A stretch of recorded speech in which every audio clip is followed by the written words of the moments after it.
ठीक है जी। आप किसी भी शेप के अंदर ऐसे अपना जी सर, अब जो टेक्स्ट आप करना चाहें आप उसके अंदर ऐड कर सकते हैं।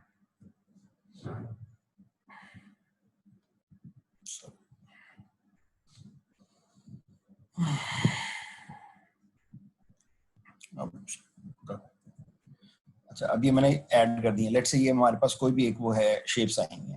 अब इन शेप्स के अंदर क्या कर सकते हैं कि आप इनकी कैप्शंस आपको ऐड करना जरूरी होंगे, और याद रखिए कैप्शन आपको इसी तरह से ऐड करनी है जैसे मैं अभी ऐड आपके सामने करूंगा।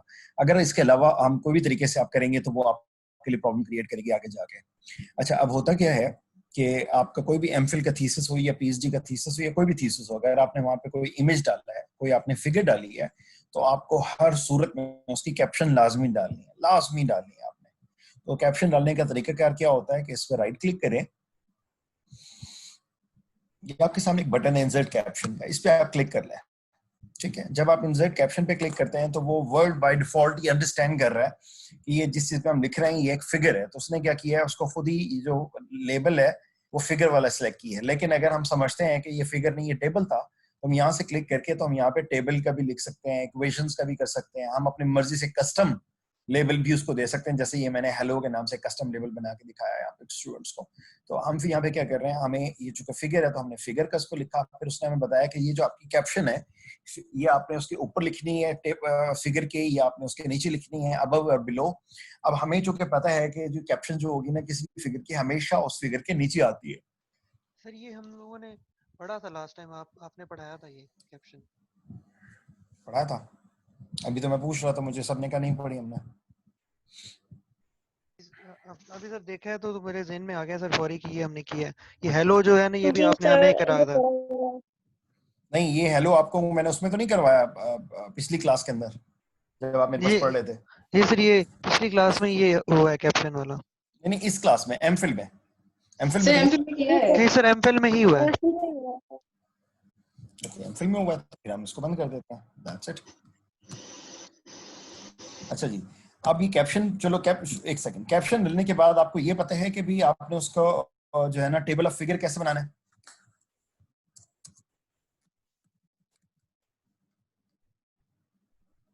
देखिए ये अब आपकी कैप्शन बन गई है। अब जब आप थीसिस अपना पूरा करते हैं ना, तो आपको अपने थीसिस के अंदर क्या होता है कि जितने भी आपने फिगर्स दिए हैं, जितने भी आपने टेबल्स दिए हैं ना, उनकी भी आपको एक टेबल ऑफ कंटेंट देना होता है। अब जो फिगर्स होते हैं उसको हम नॉर्मली हम ये कहते हैं कि टेबल ऑफ फिगर्स कह देते हैं या लिस्ट ऑफ फिगर्स कह देते हैं। इसी तरह से जो टेबल्स होते हैं उनको हम लिस्ट ऑफ टेबल्स कह देते हैं। अभी फिगर है तो इसकी हम ऑटोमेटिक वो बनाना चाह रहे हैं, कंटेंट, टेबल ऑफ कंटेंट बनाना चाह रहे हैं, तो अगेन और इंसर्ट टेबल ऑफ फिगर्स पे क्लिक करेंगे, ये आपके सामने यहाँ पे आप इस पे क्लिक करेंगे, वो आपसे पूछेगा कैप्शन लेबल कौन सा वाला, फिगर वाला या टेबल वाला। ये आपको इनमें से चूज करना है कि किसका आपने एंटर करना है। आपने फिगर को सिलेक्ट किया, ओके किया, तो आप ये देखेंगे कि उसने ऑटोमेटिकली आपको यहाँ पे जनरेट कर दी कि जी आपकी जो एक कैप्शन जो आपने लगाई है उसका जो है ना वो फिगर 1 है, वो टेस्ट कैप्शन है और वो पेज नंबर 1 पे मौजूद है। अब ये ऑटोमेटिक बन गया आपके सामने। ठीक है, ये आपको इसकी जरूरत पड़ेगी जब भी आप अपना थीसिस पे काम करेंगे, आपको ये इसका इस्तेमाल करना पड़ेगा आपको। क्लियर होगी बात? हेलो जी सर क्लियर है, जी सर क्लियर है। जी। अब इसी तरह से अगर आपको उसको करना है, क्या कहते हैं, टेबल्स के लिए करना है, तो टेबल्स में भी सेम यही तरीका इस्तेमाल करना होगा, लेकिन वहां पे सिर्फ लेबल जो है ना फिगर की बजाय आप टेबल का सिलेक्ट कर लेंगे। अच्छा, एक चीज तो ये हो गई। उसके एक और मुझे भी ख्याल आ रहा है, फिलहाल शायद आप लोगों को उसकी जरूरत ना हो, लेकिन एक स्टेज ऐसी आएगी जहां पर आप लोगों से कहा जाएगा कि जी जो आपकी डॉक्यूमेंट है ना वो एक्सेसिबिलिटी उस पर चेक लगा होना चाहिए। शायद किसी स्टेज पे आप लोगों को कहा जाए। Does anyone know what accessibility check is, और एक्सेसिबिलिटी कैसे चेक की जाती है किसी भी डॉक्यूमेंट की, और एक्सेसिबिलिटी को हम क्यों इस्तेमाल करते हैं? Anyone, any idea? No idea. No sir. Accessibility की जरूरत आपको इसलिए पेश आती है कि आपके जो डॉक्यूमेंट है ना, मतलब आप आने वाले दौर के अंदर हम लोग एक जिस तरह हम जा रहे हैं और रिसर्च और सारी चीजें प्रोड्यूस हो रही हैं, उसके अंदर इस चीज का खास ख्याल रखा जा रहा है कि वो लोग जो विजुअली इम्पेयर्ड है, जो ब्लाइंड है, जो नहीं आपकी डॉक्यूमेंट देख सकते, जो आपकी फिगर को नहीं पढ़ सकते, क्योंकि तस्वीर को अगर आप कहेंगे जी को रीडर यहाँ पे चलाएं और मैं कहूँ कि जो तस्वीर को पढ़ के दिखाए, तो हो सकता है वो ना पढ़ सके। इसी तरह से और उसके अंदर कोई ऐसी चीज हम डाल दें जिसका आपका जो है ना वो जो जो बंदा ब्लाइंड है वो आपको उसको पढ़ना चाहे तो हम उसको एक्सक्लूड कर देते हैं। और ये जो एक्सक्लूड करना होता है ना, इस चीज को अब डिस्करेज किया जा रहा है इंटरनेशनल लेवल के ऊपर कि जी आपकी जो डॉक्यूमेंट है उसके अंदर आपने एक्सेसिबिलिटी चेक करनी है। बल्कि अब यूनिवर्सिटीज ने कंपलसरी कर दिया है, बहुत सारी यूनिवर्सिटीज ने, कि जी आपका थीसिस उस वक्त तक जमा नहीं होगा जब तक उसकी एक्सेसिबिलिटी रिपोर्ट साथ न लगी हुई हो, जिसमें सारे उसके जो चेक है एक्सेसिबिलिटी के वो पास ना हो। अगर वो चेक पास नहीं है तो वो डॉक्यूमेंट आपकी सबमिट नहीं होगी वो थीसिस। पाकिस्तान में अभी हम इस पे लेवल पे नहीं आए, लेकिन आने वाले दिनों में ये एक कंपलसरी आइटम होगी जो एक स्टेज पे आप लोगों से करवाई जाएगी। और मैं अब ये सोच रहा हूँ कि मैं इसका मशवरा हमारी यूनिवर्सिटी के अंदर भी दूं और हम यहाँ पे एक्सेसिबिलिटी चेक जो है ना वो कंपलसरी करवा दें तमाम के तमाम लोगों को। ठीक है, अब वो क्या होगा, रिव्यू में अगर आप आए और ये देखें एक बटन है चेक एक्सेसिबिलिटी का, देख रहे हैं आप, इसको यहां से भी यूज कर सकते हैं। दूसरा, फाइल में अगर आप आए और इन्फो में अगर आप आए तो इंस्पेक्ट डॉक्यूमेंट के अंदर आप क्लिक करें तो चेक एक्सेसिबिलिटी का ऑप्शन यहाँ पे मौजूद है आपके पास। आप इनमें से दोनों सेम चीज है, आप इसको चेक करेंगे और उसको जैसे ही आप करेंगे उसने क्या कहा जी इमेज और ऑब्जेक्ट नॉट इन लाइन, वो देखें रेक्टेंगल है, वो आपको एक चीज को उसको बता रहा है। फिर प्लस उसमें क्या है कि जी उसने इमेज और object is not in line, it may be difficult for screen readers users to interact with the object, it may also be difficult to know where the object is relative to the text. Step to fix: change objects to inline and remove text wrapping. Select the object and right click, point the wrap text in line with text. अब ये इसको जो है ना वो right click करके wrapping के अंदर जाके इन लाइन विद टेक्स्ट का ऑप्शन जब आप यूज करेंगे तो तब जाके वो कहेंगे कि जी हाँ जी ये अब आपका जो है ना उसमें ठीक आ गया आपका ये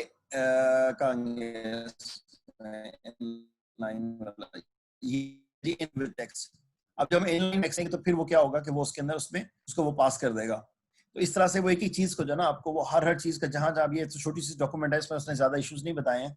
अदरवाइज यहाँ पे जो एरर्स की जो लिस्ट होती है ना ये बहुत लंबी हो चुकी होती है जब नॉर्मली हम थीसिस को करते हैं। तो अब उसका एक तरीका ये भी होता है कि जब आप काम कर रहे हो तो एक्सेसिबिलिटी चेकर को आप ऑन रखें और यहाँ पे आपको साथ साथ रियल टाइम में बताता रहेगा कि ये जो चीज है ना ये एक्सेसिबिलिटी उसके अंदर नहीं आ रही तो आप इसको चेंज करें। और नीचे जो होगा वो नीचे आपको यहाँ पर उसका फिक्स भी बता रहा होगा किस तरीके से आप उसको फिक्स कर सकते हैं। ये बात क्लियर हो गई सबको? हेलो, आवाज जी कट रही है? जी सर क्लियर है। ठीक है, इसकी जरूरत मैं आपको बता रहा हूँ अभी नहीं होगी, लेकिन चूंकि आप आने वाले दिनों के अंदर आप लोगों को मार्केट के अंदर जाना है, आपको इंटरनेशनली चीजों को देखना है, तो फिर आपको उसी हिसाब से इन चीजों को समझना भी है।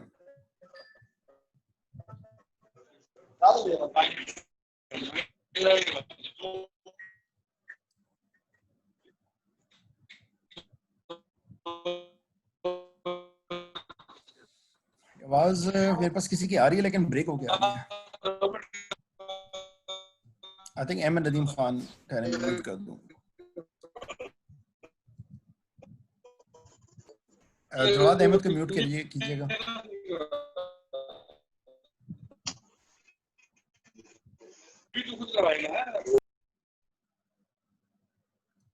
चले, अच्छा जी, उसके बाद लीव ही कर गए सर। जी लीव ही कर गए वो अहमद नदीम। अच्छा अच्छा, मैं देखूं, आपने कहा तो कर ही होंगे, चले खैर कोई बात नहीं। अच्छा जी, अब उसके बाद क्या है, एक चीज ये मेलिंग का एक ऑप्शन आता है। अच्छा इसके अंदर कोई और चीज रह गई है नहीं, मेरे ख्याल हम कर चुके हैं। रेफरेंसेस, फुटनोट, एंड नोट्स वगैरह आपको पता है, टेबल ऑफ कंटेंट्स आपको पता है, इंसर्ट कैप्शन का आपको पता है, साइट व्हाइल यू राइट, ये आपने एंड नोट का आपने कर लिया ना यूज?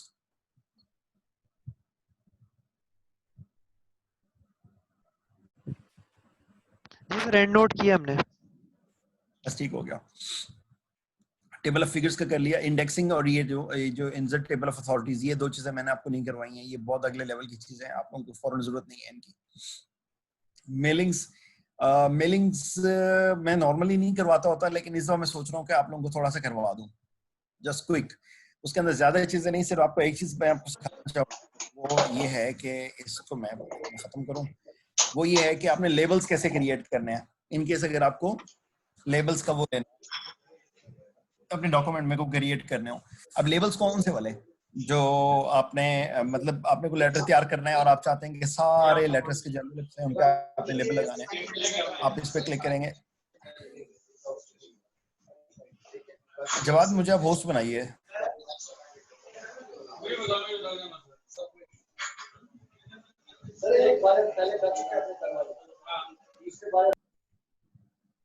अच्छा जी, अब ये लेबल जो होते हैं ना, ये आपको नजर आ रहा है?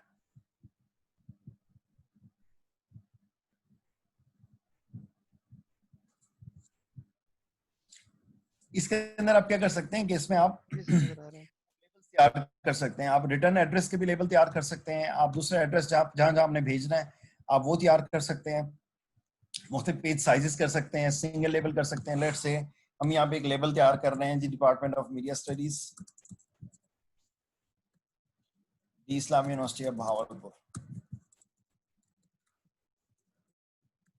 और इसको हमने क्या किया, न्यू डॉक्यूमेंट पे क्लिक किया। तो जैसे ही आपने न्यू डॉक्यूमेंट पे क्लिक किया तो उसने वो सिंगल लेवल आपका जो है ना वो तैयार कर दिया उसने उसको आपको। अब ये आप इसका प्रिंट निकालेंगे तो ये उसके मुताबिक आ जाएगा, लेकिन हमने क्या करना है, मैं भी आपको इसमें और एक चीज दिखाता हूँ।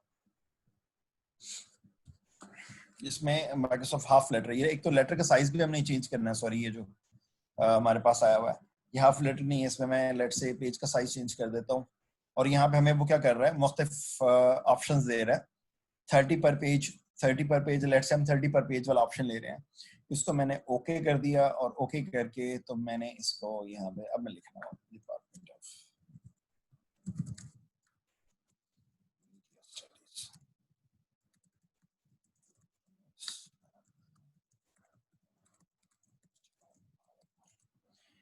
इसको मैंने जाके ये देखें आसान काम है।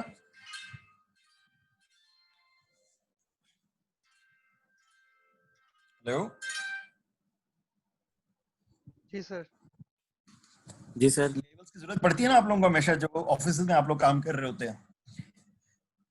तो इस तरह से आप एक पेज के ऊपर 30 लेबल्स अपने तैयार कर सकते हैं। अब हमारे यहाँ ये वाला कल्चर तो उस तरह से नहीं है, लेकिन बाकी दुनिया के अंदर ये होता है कि मुख्तलिफ कंपनी जो होती है ना आपको वो स्टिकर्स देती हैं, स्टिकर के पेजेस होते हैं, पूरे पूरे A4 साइज होता है, जिसमें जिस तरह इसके अंदर छोटे छोटे ये छोटे बॉक्सेस बने हुए हैं ना, डिपार्टमेंट ऑफ मीडिया स्टडीज के, लेट से हमारे पास एक लाइन के अंदर 3 हमने लेबल्स बने हुए हैं, तो उसके अंदर एक लाइन में 3 स्टिकर्स लगे हुए होंगे। तो जब आप उस पेज को डालेंगे इसमें प्रिंटर में और प्रिंट निकालेंगे तो ये सारे लेबल्स हर स्टिकर के ऊपर एक एक लेबल बन जाएगा ऑटोमेटिकली, और आपने सिंपल एक एक स्टिकर को उठाते जाना और पेस्ट करते जाना है हर लेटर के ऊपर। इतनी लाइफ आसान हो जाती है इससे। मैं नॉर्मली पहले नहीं पढ़ाया करता था, लेकिन मुझे पिछले दिनों इसकी जरूरत पड़ी, तो मुझे ख्याल आया कि शायद ये आप लोगों के भी काम की चीज है। तो मैं आप लोगों को बता देता हूँ कि आप लोगों को अगर लेबल्स तैयार करने हो और बिल्कुल परफेक्ट साइज में, परफेक्ट उसके अंदर आपको, तो ये देखें मार्जिन हर चीज उसने खुद ही सेट कर दी है, उसने टाइम उसकी टेप वो दरमियान में जो लाइन स्पेसिंग है वो भी उसने खुद ही कर दी है, हर चीज वो खुद कर रहा है, सर ऑटोमेटेड है। मेरे पास सर ये शो नहीं हो रहा जो आप बता रहे हैं, मेरे पास तो ब्लैंक डॉक्यूमेंट आ रहा है। देखें, आपने मेलिंग में गए, आपने लेबल्स पे क्लिक किया और फिर आपने ऑप्शंस में जाना है, ऑप्शंस में लाजमी जाना है आपने। ऑप्शंस में जब आप जाएंगे तो यहाँ से आपने चूज करना है एक। अब देखें आपके सामने एक और भी चीज है, अगर आप नोट करें तो यहाँ पे लेबल वेंडर्स भी लिखा हुआ है। अब पूरी दुनिया में जो बड़ी बड़ी कंपनियां हैं ना जो लेबल का ये दे रही हैं, सर्विसेज प्रोवाइड कर रही हैं, उन कंपनियों के बकायदा यहाँ पे नाम है कि जिस कंपनी का आपके पास वो आया ना सप्लाई आपने मंगवाई है, लेट्स से स्टेपल्स एक कंपनी है यूके में, आपने उस पर क्लिक किया तो स्टेपल्स कंपनी जो जो लेबल्स प्रोवाइड करती है उनके नंबर, उनके कोड नंबर्स और उनके वो सारा लिखा हुआ है कि कौन सा वाला पेज है जिसके लिए आपने तैयार करना है। आप उस पर क्लिक करेंगे, लेट्स से ये वाला है, और ओके करेंगे तो उसने खुद ब खुद वो साइज बना के आपको दे दिया है। और अब जब आपने ये कर लिया, ये फुल पेज, यहाँ आपने जो भी लेबल लिखना था, staple company label, staple company label, और अब इसको न्यू डॉक्यूमेंट पे आप क्लिक करेंगे तो आपकी जो नई डॉक्यूमेंट होगी ये देखें, अब जो स्टेपल कंपनी की जो डॉक्यूमेंट का जो भी आपके पास उसका मौजूद था सैंपल, वो बिल्कुल इसके मुताबिक था। तो इसने क्या किया, खुद ही वो साइज बना के उस तरह से आपको उसने बना के दे दिया लेबल एक पेज के अंदर अंदर। समझ आ रही है बात? जी सर, वो मैंने साथ में ट्राई भी किया है।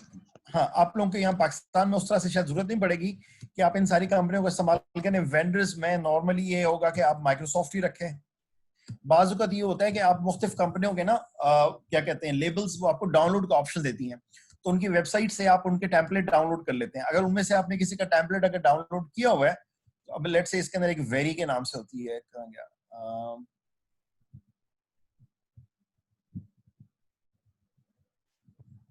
हाँ ये वेरी है, देखें ये वेरी यूएस के नाम से है, ठीक है, वेरी यूएस लेटर। अगर आप ये करेंगे तो उसके अंदर देखें लैमिनेटिंग आईडी लेवल्स। अब वेरी कंपनी ऑनलाइन भी आपको सहूलत देती है कि आप फ्री टेम्पलेट इनके डाउनलोड कर लें पीडीएफ फॉर्म उसके अंदर। अब लेट्स से कि जी हम यहाँ पे क्या कहते हैं कि जो रेड इंडेक्स टेबल उनका नेट से आपने उठा लिया डाउनलोड, काफी सारे उनके मौजूद है, आप उनकी वेरी के नाम से ना, सॉरी एवरी, वेरी क्यों बोल रहा हूँ, ये एवरी अगर आप लेके सर्च करेंगे और इनकी वेबसाइट आपको मिलेगी तो आप उसके अंदर देखेंगे वो सारी आपको ना पीडीएफ में इनके टैबलेट्स डाउनलोड करने के देते हैं। आप वो डाउनलोड करें, उस पेज को आप प्रिंटर में लगाएं और उसके बाद जनाब आप यहाँ से वही वाला नंबर सेलेक्ट करें जो नंबर वहां पे आता था 5 to 6 7 लेट से आपने सेलेक्ट करना था।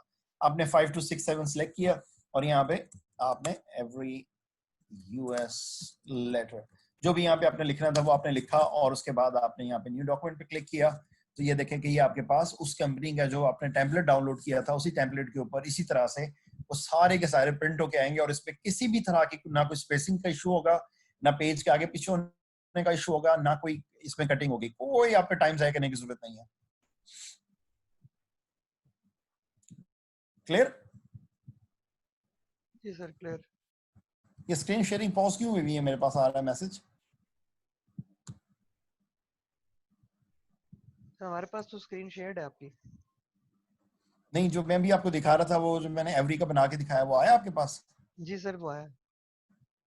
अच्छा, ये फिर उस पता नहीं इसने पॉज सर करके असल में मैसेज दिया। बेसिकली सर वो विंडो आपकी ये वाली शेयर हुई है ना ओके ओके वर्ड ओके, की, वो वो दूसरी आप शेयर उस पे दूसरी ले गया जगह था, पे गए ठीक है होंगे ठीक तो है। वो ठीक है ठीक है, वो न्यू डॉक्यूमेंट पे चला गया। ओके, मैं भी ये सोच रहा था कैसे ही शायद हुआ।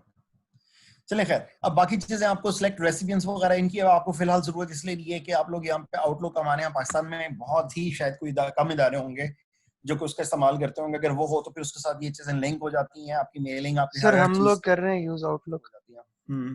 तो उस सूरत में आपके लिए काफी काम की चीज है जवाब, सर ये मेल मर्ज हम लोग करते हैं यूज थोड़ा बहुत ना ये बस फिर इनको आप इसकी प्रैक्टिस इन चीजों की आप कर लीजिएगा, आपको मेरे ख्याल है कि ज्यादा इशू नहीं होगा। अगर कोई बहुत ज्यादा कहीं फंस जाए कोई मसला हो तो मेरे से डिस्कस कर लीजिएगा।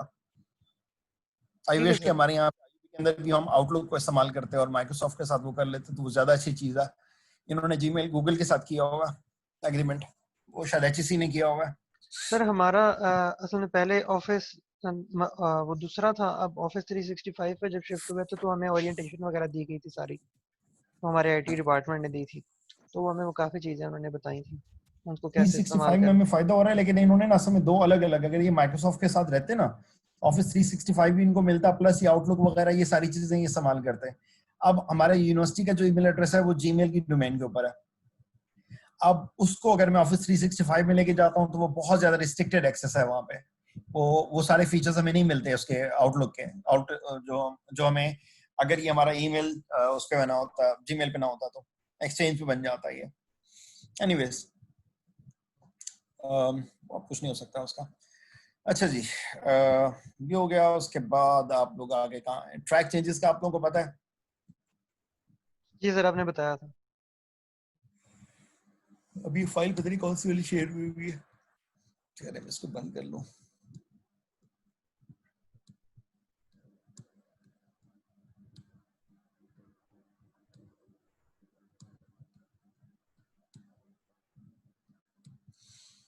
जवाब वर्ल्ड हमारी तवक्को से ज्यादा वो है ना, कॉम्प्लेक्स जी सर ये तो बड़ी एक वो क्या कहते हैं वसी चीज़ है ना। सच्ची मुझे मुझे खुद भी नहीं पता था कि इतना कुछ वर्ड में होता है। जब जब आप करना शुरू होते हैं और आप जब आपको प्रॉब्लम्स आती हैं और आप उन प्रॉब्लम्स को सोल्यूशन तलाश करते हैं तो आपको मजीद से मजीद चीजें अंदर से निकले आती हैं कि ये भी है इसके अंदर, ये भी है, ये भी है, वो सारा कुछ है इसके अंदर। सर मैंने तो बड़ा बेसिक यूज़ किया था हमेशा, ये जब से जॉब शुरू की है तो चीज़ें जो है ना वो एक्सेल भी काफ़ी ज़्यादा पता चल गया और इन चीज़ों का भी। अच्छा, एक्सेल में पिवट टेबल किए आपने? पिवट पिवट बोलते हैं आई थिंक। हाँ नहीं सर पिवट टेबल नहीं किया। नहीं किए? अच्छा, वो तो उसमें मेरी फेवरेट तरीन चीज है। अगर वो आप लोग करेंगे ना आप लोग बहुत इंजॉय करेंगे उसको, बहुत मजा आता है इसको करते हुए।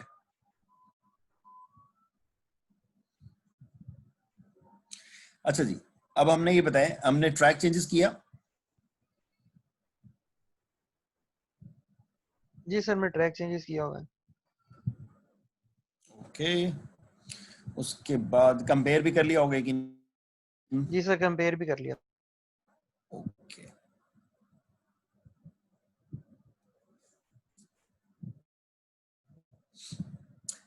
इसमें न्यू विंडो का ऑप्शन हमें आता है यूज करना।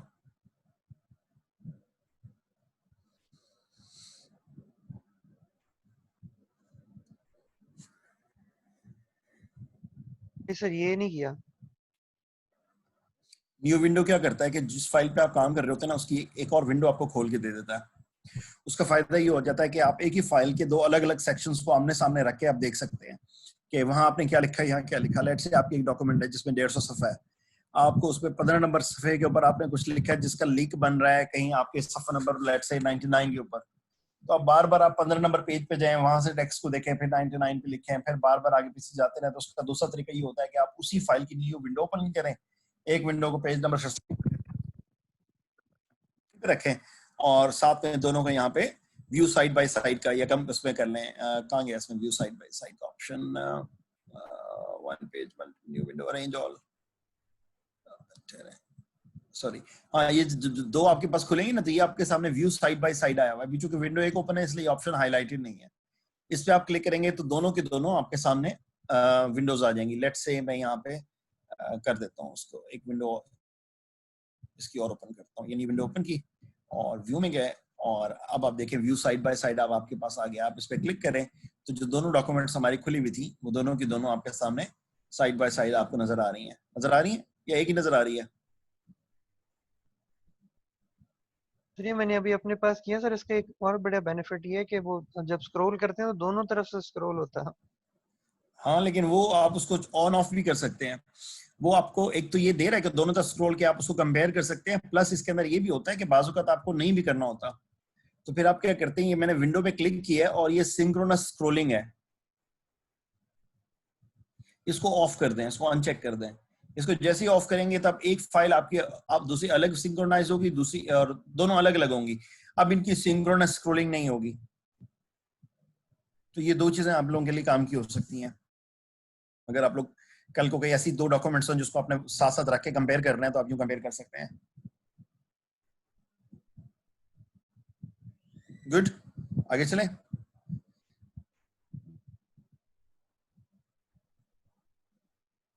जी सर, आगे चलें। मुझे अफसोस हो रहा है हमने यार, हमारे पास सब, चलो खैर अब क्या अफसोस करना। अच्छा जी, इनमें से कौन सी वाली को बंद करते हैं? इसको बंद करते हैं, ये बंद हो गया। अच्छा, ये हो गया। अच्छा जी, इसके बाद ये अरेंज ऑल में सारों को वो कर देगा। स्प्लिट का मतलब समझते हैं आप? सर, ये किया नहीं कभी। ये उसी चीज के अंदर दूसरी जो हमारा था ना वो व्यू साइड बाय साइड, उसके अंदर तो हमारे पास ये था कि हम एक ही फाइल को अलग अलग विंडोज में ओपन कर रहे थे। इसके अंदर एक ही फाइल जो है ना स्प्लिट हो जाएगी। आप उसके अलग अलग सेक्शन, एक सेक्शन आपका ऊपर है, एक सेक्शन आपका नीचे है। ये देखो दोनों अलग अलग हैं। अब इसको और इनको साथ साथ आप देख सकते हैं। सेम डॉक्यूमेंट के दो सेक्शन है, टॉप बॉटम। रिमूव स्प्लिट, ये स्प्लिट खत्म हो गया। सर, ये तो बड़ी काम की चीज़ है सर। मैं असल में वो करता हूँ, मैंने ट्रांसलेशंस वगैरह करनी होती थी तो मैं हाँ, उर्दू टेक्स्ट ऊपर रखता था और नीचे वो मैंने दो नहीं तो दो आप, विंडोज खोली होती है हमेशा। हाँ तो ये स्प्लिट वाला काम बहुत अच्छा है सर। ये वाकई में बहुत अच्छा है। आपको आपको जिस चीज की जरूरत है ना वर्ड के अंदर वो चीज मौजूद है। इतने आगे ले गए हैं ये लोग, इतने लेवल पे ले गए हैं ये लोग इस चीज को। और ये बहुत ही अच्छी बात है। मतलब सीरियसली जब काम करते हैं ना तो दिल करता है बंदा शुक्रिया करे उन लोगों का जिन्होंने हमारी लाइफ इतनी आसान कर दी। उन्होंने इतना कुछ कर दिया, इसके अंदर इतना कुछ हमें दे दिया है। और वो चीज जो हम सोचते हैं ना कि यार हमें इस चीज की हेल्प चाहिए थी और हम ये काम कैसे करें, वो ऑलरेडी वर्ड में मौजूद है। मसलन पिछले दिनों एक बहुत मजे की चीज मुझे पता लगी। एक मेरा बहुत पुराना मसला था जो बहुत अरसे से मुझे फेस करना पड़ रहा था। वो मसला ये होता था कि थीसिस के अंदर मैं चाहता था कि हर चैप्टर का जो हेडर है ना वो ऑटोमेटिकली ऊपर यहाँ पे आ जाए। इस जगह पे जो भी चैप्टर में काम कर रहा हूँ तो उसी चैप्टर का हेडर खुद ब खुद यहाँ आता है। और जैसे मेरा नया चैप्टर स्टार्ट होता है यहाँ पे हेडर भी खुद ब खुद चेंज हो जाए। अब ये वो काम था जो मेरे लिए हमेशा से दर्द सर बना रहा और बहुत अरसे तक बना रहा। वजह ये होती थी कि जैसे ही थोड़ा सा सेक्शन ब्रेक आगे पीछे होती थी ना, तो ये जो हेडर होते थे ना, ये सारे चेंज हो जाते थे और मुझे फिर पूरी डॉक्यूमेंट के हेडर को फिर से चेंज करना पड़ता था, सेट करना पड़ता था, और कई कई घंटे मेरे ज़ाया होते थे। पिछले दिनों मैंने इसको ऐसे प्रॉब्लम के तौर पे सर्च किया, तो मुझे इसका इतने अच्छे सोल्यूशन मिल गया है कि अब वो ऑटोमेटिकली मुझे कुछ भी नहीं करना पड़ता, मेरी डॉक्यूमेंट का हेडर कभी खराब हो ही नहीं सकता। और वो जो भी चैप्टर उसका होगा, जो भी इसका जो चैप्टर का टाइटल होगा, वो यहाँ पे ऑटोमेटिकली चेंज होता रहेगा, अपडेट होता रहेगा। मैं अगर नीचे चेंज करूंगा, यहाँ पे खुद ही चेंज हो जाएगा। पहले मैं ये करता था कि मैं मैनुअली लिखता था, और मैनुअली लिखने में के दरमियान में किसी एक जगह सेक्शन ब्रेक खत्म हो गई है, तो वो जो हेडर जो उस चैप्टर का होता था, वो अगले चैप्टर में भी रिपीट होना शुरू हो जाता था, और ये एक बहुत बड़ी मुसीबत होती थी। फिर मैं उसको ठीक कर देता था, थर्ड वाला जो चैप्टर होता था वो आपस में मर्ज हो जाते थे उनके हेडर्स, और वो लिंक होते थे हमेशा आपस में। फिर ये जो ऑटोमेटेड मसला मुझे मिला, उसका सोल्यूशन, उसकी वजह से मुझे ये प्रॉब्लम दोबारा कभी फेस नहीं करनी पड़ी। आप लोगों को पता है इसका कैसे करते हैं? लेट्स से ये देखें, ये चैप्टर 1 और ये हो गया इंट्रोडक्शन, ठीक है। इसको मैंने कहा ये मेरी हेडिंग 1 है। अब मैंने यहाँ पे भी मैंने कहा कि जी ये मेरा इंट्रोडक्शन का यहाँ पे आ जाए। लेट्स से यहाँ पे मैंने वही हेडर मैन्युअली लिखा है, ठीक है जी। अब ये मेरा हेडर जो है ना, मैं जैसे ही यहाँ से अगले पेज पे जाऊंगा, ये देखें हेडर मेरा रिपीट हो गया इंट्रोडक्शन का। अब मैं इससे अगले पेज पे गया तो यहाँ पे भी हेडर रिपीट हो गया मेरा इंट्रोडक्शन वाला, लेकिन अब यहाँ मेरा चैप्टर 2 स्टार्ट हो गया। लेट्स से इस जगह पे मैं पिछले पेज पे जाता हूँ, यहाँ पे, और मैं इधर जाके करता हूँ, नहीं हाँ, सेक्शन ब्रेक क्रिएट कर देता हूँ, लेआउट ब्रेक, और ये मैंने सेक्शन ब्रेक क्रिएट कर दी। अब इस पेज और अगले पिछले पेज के दरम्यान में ना, ये देखें, अब मैं इस पर क्लिक करूं लास्ट पेज पे, तो ये देखें यहाँ सेक्शन 2 आ गया। इसका मतलब है सेक्शन ब्रेक क्रिएट हो चुकी है। अब मैंने किया चैप्टर 2 लिटरेचर रिव्यू, लेकिन मेरी जो हेडर है आप देखेंगे वो चेंज नहीं हुआ, वो तो वही का वही है। अब अगर इस हेडर को चेंज करता हूं, मैं अगर इसको चेंज करूं ना, तो आपको पता है कि पीछे वाला भी चेंज हो जाएगा। ये वाला जो ये लिखा हुआ है ना, ये भी चेंज हो जाएगा। अगर आपने टेस्ट करना है तो ये करके देख लें। मैं यहाँ पे SF1 की बजाय SF2 लिखता हूँ और क्लोज करता हूँ, तो ये चैप्टर 2 यहाँ लिखा हुआ है, यहाँ लिखा हुआ है। पीछे जाए तो पीछे उसने क्या किया देखें, यहाँ पे भी चैप्टर 2 इंट्रोडक्शन आ गया, यहाँ पे भी चैप्टर 2 इंट्रोडक्शन आ गया। वो सारे का सारा उसने चेंज कर दिया क्योंकि वापस में लिंक हुआ हुआ है। अब क्या करूंगा, अब मैंने ये किया कि मैंने इस पर क्लिक किया और ये लिंक टू प्रीवियस का बटन है, इसको खत्म किया मैंने पहले। इसको जब खत्म किया तो अब ये जो है ना, ये जो इस सेक्शन के अंदर, ये मेरा सेक्शन 2 है, इसके अंदर जो चीजें लिखी हुई हैं इनका पिछली वाली चीजों के साथ लिंक खत्म हो गया। अब मैंने क्या किया, यहाँ पे मैंने इसको चैप्टर 2 और इसको मैंने खत्म करके लिटरेचर रिव्यू कर दिया, ठीक है जी। अब ये मेरा चैप्टर 2 और उसकी सेम हेडिंग आ गई, लिटरेचर रिव्यू आ गई, और ये मेरा, ये देखें अब इसके अंदर भी उसने चेंज वही कर दिया और इसके अंदर हो रहा है। अब हो क्या रहा है, जहां मेरा सेक्शन ब्रेक था, खैर उसने उसको लिटरेचर रिव्यू रखा है। अब होता क्या है कि जब आप आगे जाते हैं ना, तो और ये मैनुअली टाइप करने वाला काम आप करते जाते हैं, जब काफी सारे चैप्टर्स होते हैं, दरमियान में गलती से एक सेक्शन खत्म हो जाए तो ये ऑटोमेटिकली पिछले वाले हेडर के साथ मिक्स हो जाता है। तो या तो अगले वाला हेडर या पिछला वाला हेडर रिपीट होना शुरू हो जाएगा। बात समझ आ रही है मैं क्या बोल रहा हूँ? मुझे लग रहा है अपने आप से बात किए जा रहा हूँ। जी सर, समझ आ रही है। बिल्कुल सी, कौन कौन बैठा हुआ है? जी सर, इधर ही है। अच्छा जी, इधर ही है। जी सर। चलो ठीक है। अच्छा जी, अब करना क्या है, एक आसान काम है।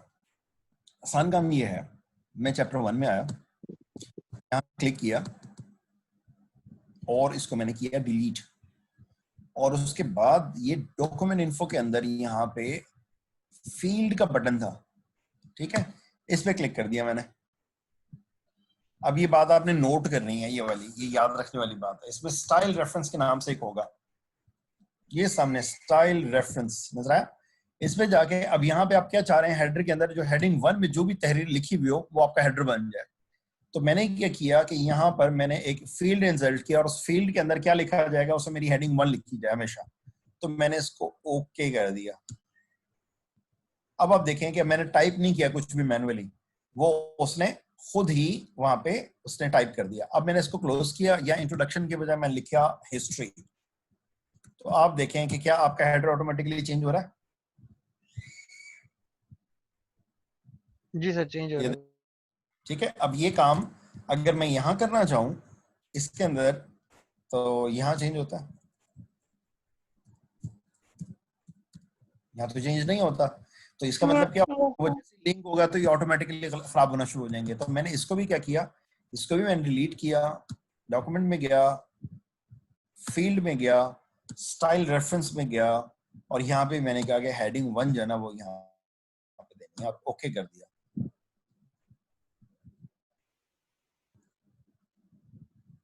अच्छा, ऐसने अब यहाँ से क्यों नहीं उठाया, वजह क्या थी कि चैप्टर 2 का जो है ना मैंने हेडिंग 1 नहीं किया हुआ था, मैंने इस पे इसको हेडिंग 1 किया।